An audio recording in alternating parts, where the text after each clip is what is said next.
તણખલાની જેમ ધરાશાયી થયું બ્રાઝિલનું સ્ટેચ્યુ ઓફ લિબર્ટી.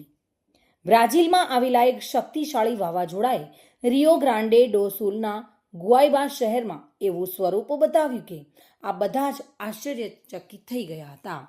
અહીં પવને રૌદ્ર સ્વરૂપ ધારણ કર્યું અને અમેરિકાની તર્જ પર બનેલી સ્ટેચ્યુ ઓફ લિબર્ટીની 24 મીટર લાંબી પ્રતિકૃતિ એક હવન મેગા સ્ટોરની બહાર ધરાશાયી થઈ ગઈ.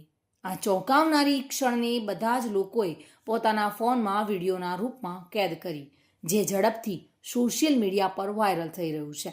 આ વાયરલ વિડીયોમાં સ્પષ્ટ દેખાઈ રહ્યું છે કે સ્ટેચ્યુ ઓફ લિબર્ટીનું આ વિશાળ સ્ટેચ્યુ એક ખાલી પાર્કિંગ પ્લેસમાં ધીમે ધીમે આગળની તરફ ઝૂકતું દેખાય છે અને અંતે જમીન પર ધરાશાયી થઈ જાય છે. તણખલાની જેમ આ બ્રાઝિલનું સ્ટેચ્યુ ઓફ લિબર્ટી ધરાશાયી થયેલું જોવા મળી રહ્યું છે.